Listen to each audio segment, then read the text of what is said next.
समाप्ति। और माता बहनों, यह वह नवमी तिथि है जो इस साल में पड़ने वाली सबसे बड़ी ज्येष्ठ अमावस्या समाप्ति है। लेकिन अगर कोई नवमी रविवार के दिन हो तो वो बहुत ही लाभदायक होती है और इसका बहुत ही बड़ा और विशेष महत्व होता है।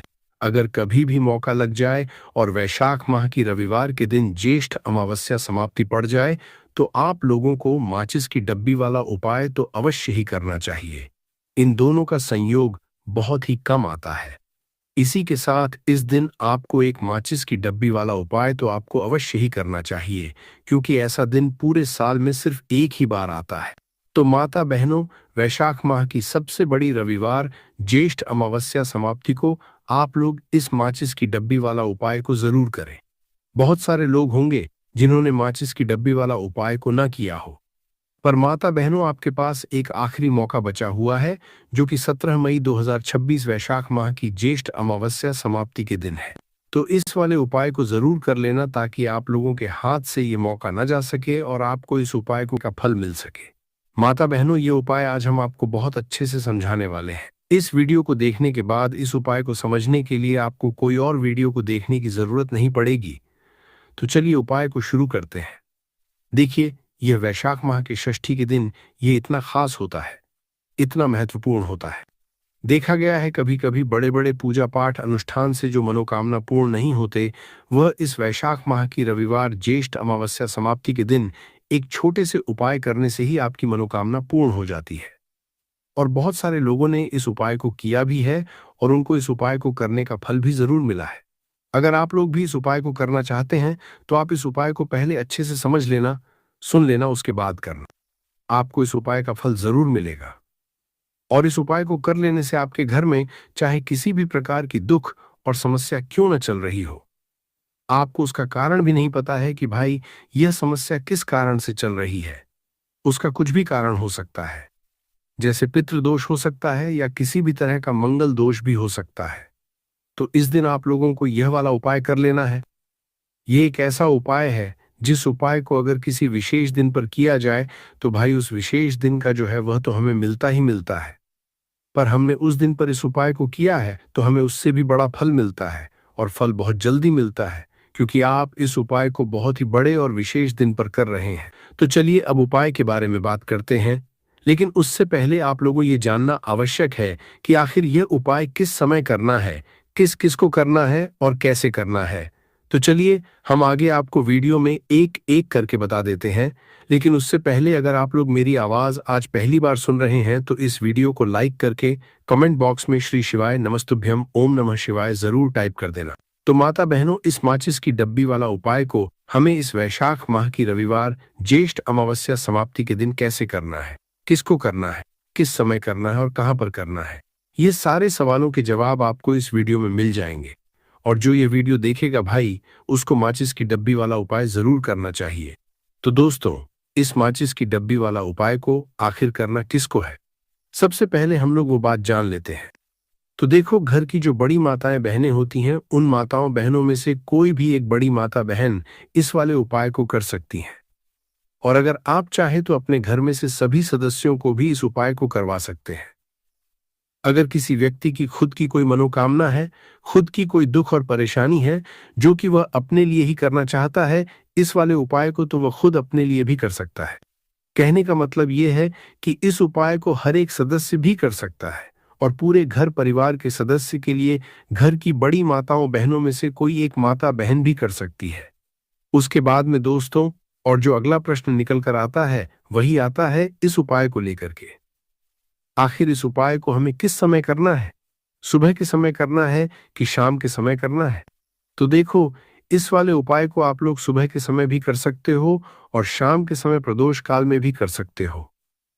अब अगर आप पूछो कि भाई साहब सबसे उत्तम समय कौन रहेगा इस माचिस की डब्बी वाला उपाय को करने का, तो हम आपसे बस यही कहेंगे कि इस उपाय को आप शाम के समय करेंगे तो ज्यादा बेहतर होगा। बाकी अगर सुबह के समय भी करेंगे तो भी अच्छा होगा, उसमें कोई भी दिक्कत वाली बात नहीं है। तो सबसे पहला उपाय देखिए आपको क्या करना है। तो माचिस की डब्बी से आप अपने जीवन से हजार क्या लाख क्या करोड़ों शत्रुओं का भी सफाया कर सकते हैं और कभी भी आपके शत्रु, आपके दुश्मन आपको पलट कर देखने की कोशिश नहीं करेंगे।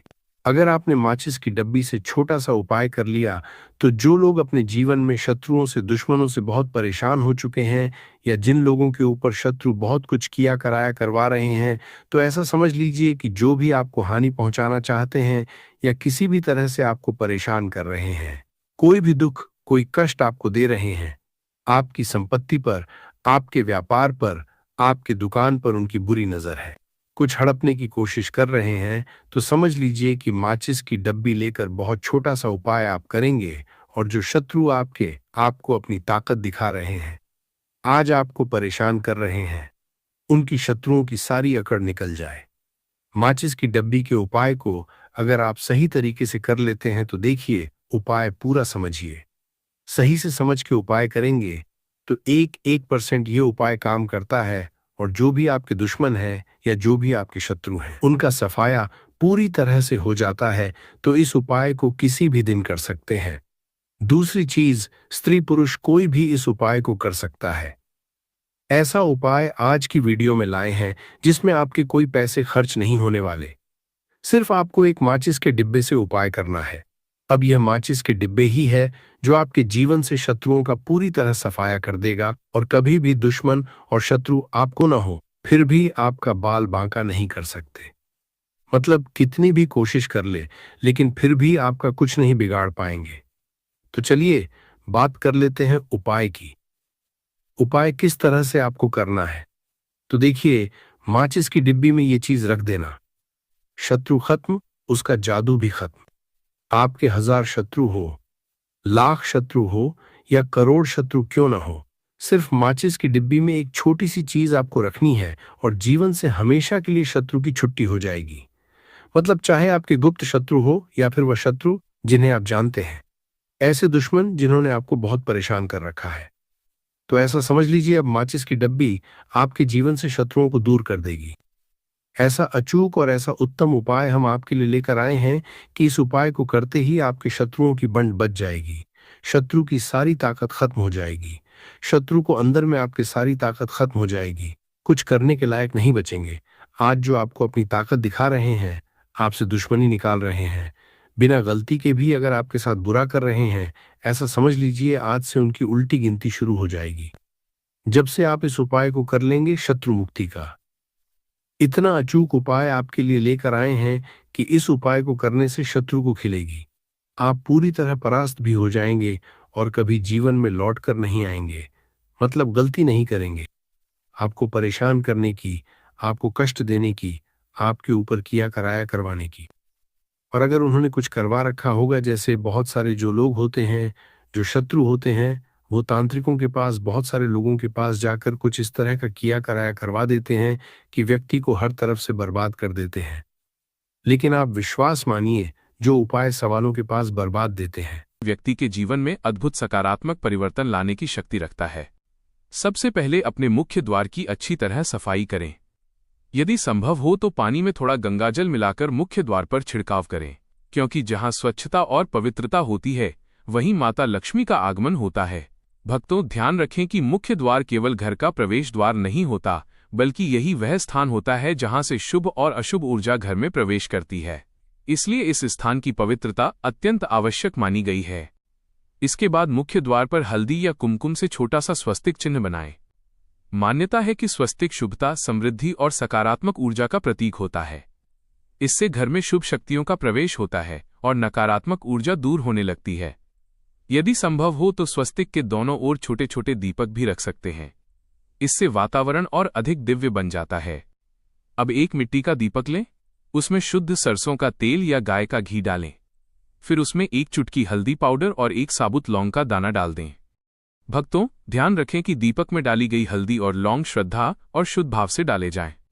जल्दबाजी या लापरवाही बिल्कुल न करें। भक्तों, हल्दी को सौभाग्य और सकारात्मक ऊर्जा का प्रतीक माना गया है, जबकि लौंग को नकारात्मक शक्तियों को दूर करने वाला माना गया है। जब ये दोनों वस्तुएं दीपक की अग्नि के साथ मिलती हैं, तो घर के वातावरण में दिव्य ऊर्जा का संचार होने लगता है। ऐसा कहा जाता है कि इस दीपक की लौ जहां तक प्रकाश फैलाती है, वहां तक नकारात्मक शक्तियों का प्रभाव कम होने लगता है।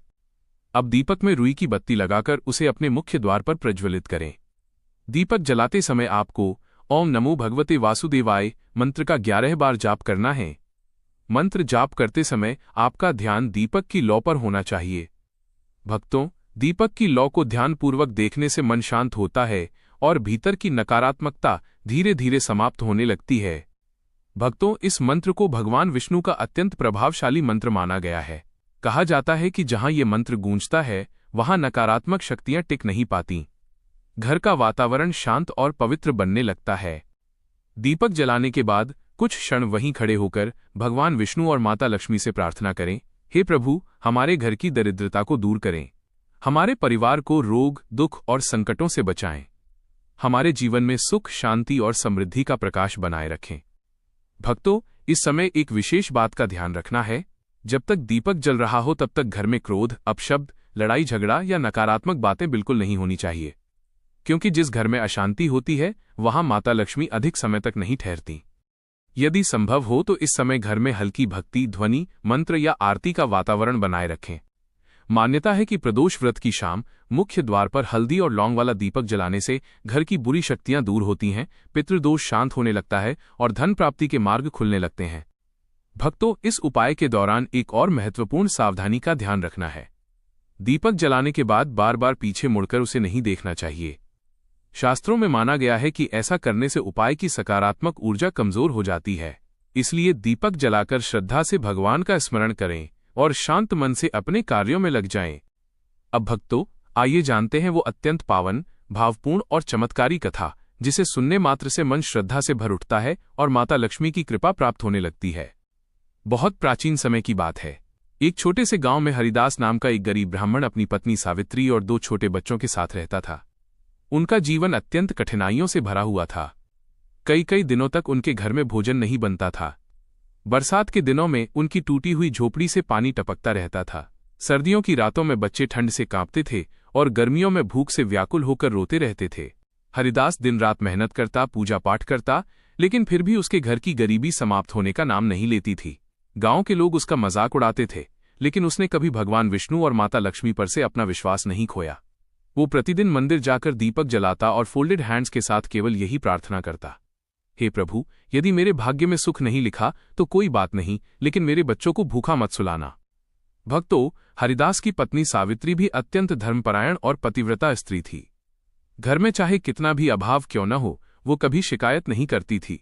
कई बार ऐसा होता कि घर में केवल एक रोटी बचती तो वो उसे बच्चों को खिला देती और स्वयं भूखी सो जाती, लेकिन उसके मुख पर कभी दुख या शिकायत के भाव नहीं आते थे।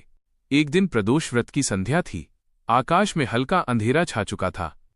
गांव के मंदिरों से घंटियों की मधुर ध्वनि सुनाई दे रही थी। हरिदास अत्यंत दुखी होकर गांव के पुराने मंदिर में बैठा रो रहा था। उसकी आंखों से आंसू लगातार बह रहे थे। वो भगवान विष्णु की प्रतिमा के सामने सिर झुकाकर कह रहा था, हे प्रभु, अब मुझसे अपने परिवार का दुख नहीं देखा जाता। यदि मेरी भक्ति में कमी है तो मुझे दंड दीजिए, लेकिन मेरे बच्चों को कष्ट मत दीजिए। तभी अचानक मंदिर के भीतर एक दिव्य प्रकाश प्रकट हुआ। उस प्रकाश से पूरा मंदिर चमक उठा। घंटियों की ध्वनि अपने आप गूंजने लगी और वातावरण में चंदन तथा कमल की अद्भुत सुगंध फैल गई। हरिदास ने कांपते हुए आंखें उठाईं तो देखा कि एक वृद्ध संत उसके सामने खड़े हैं। उनके चेहरे पर अद्भुत तेज था और आंखों में अपार करुणा झलक रही थी। उनके चरणों के पास जैसे स्वयं प्रकाश झुक रहा था। संत ने प्रेम से पूछा, वत्स, तुम इतने दुखी क्यों हो? हरिदास रोते हुए बोला, हे प्रभु, मैं वर्षों से भगवान की भक्ति कर रहा हूं, लेकिन मेरे घर की दरिद्रता समाप्त नहीं हो रही। मेरे बच्चे भूखे सो जाते हैं। मैं उनकी पीड़ा अब और नहीं देख पा रहा। संत कुछ क्षण शांत रहे, फिर उन्होंने कहा, वत्स, आने वाला प्रदोष व्रत अत्यंत दुर्लभ और सिद्धिदायक है। उस दिन तुम सुबह पीपल के पत्ते पर हल्दी और 3 लौंग रखकर माता लक्ष्मी का पूजन करना और शाम को अपने मुख्य द्वार पर हल्दी और लौंग वाला दीपक अवश्य जलाना। लेकिन ध्यान रखना, यह उपाय केवल वस्तुओं से नहीं बल्कि सच्चे विश्वास और श्रद्धा से सिद्ध होगा। इसके बाद संत ने हरिदास की ओर गहराई से देखा और बोले, वत्स, याद रखना, भगवान को धन नहीं चाहिए, उन्हें केवल सच्चा हृदय चाहिए। जिस दिन तुम्हारा विश्वास भय से बड़ा हो जाएगा, उसी दिन तुम्हारे जीवन की अंधेरी रात समाप्त हो जाएगी। यह कहकर वो संत धीरे धीरे प्रकाश में विलीन हो गए। हरिदास आश्चर्यचकित रह गया। उसकी आंखों से आंसू बह रहे थे, लेकिन इस बार वे दुख के नहीं बल्कि आशा और विश्वास के आंसू थे। अगले दिन से वो पूरी श्रद्धा से उस विशेष दिन की प्रतीक्षा करने लगा। प्रदोष व्रत आने तक उसने प्रतिदिन भगवान विष्णु का नाम जपा और अपने मन को नकारात्मक विचारों से दूर रखा। फिर आया प्रदोष व्रत का पावन दिन।